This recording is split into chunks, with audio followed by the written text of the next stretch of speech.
আজকের একটা জিনিস লক্ষ্য করেছেন, যখন বৈভব সূর্যবংশী 16 বলে 43 রান করে আউট হয়ে যায়, তারপরে গোটা পাঞ্জাবের স্টেডিয়াম, প্রীতি জেন্টা, পাঞ্জাবের সমস্ত খেলোয়াড় এমনভাবে উচ্ছ্বাস করছে যেন তারা জেনে গেছে এখানেই আমরা ম্যাচ জিতে গেছি।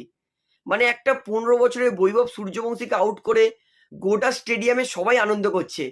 এটাই হচ্ছে বৈভব সূর্যবংশীর অরা। ভাই, আনবিলিভেবল প্লেয়ার।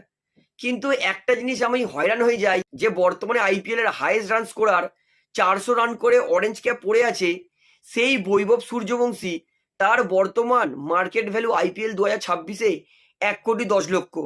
রাজস্থান তাকে রিটেন করেছে। এদিকে সিএসকে এর কার্তিক শর্মা, যে 5 ম্যাচে মাত্র 58 রান করেছে, সে পাচ্ছে 14,20,00,000। মানে এটা কি লেভেলের আনফেয়ার ভাবুন। যে টুর্নামেন্টের best player, best strike rate 239-এর, সে 1,10,00,000 পাচ্ছে। আর যে টুর্নামেন্ট খেলতে পারেনি, 5 ম্যাচে 56 না 58 রান করে আউট হয়ে যাচ্ছে, সে পাচ্ছে 14,20,00,000। ইভেন আমাদের আজাঙ্কিয়া রাহানে তার থেকেও কম পাচ্ছে বৈভব সূর্যবংশী। 239-এর স্ট্রাইক রেটে 400 রান করে দিয়েছে, হাইস্ট রান স্কোরার।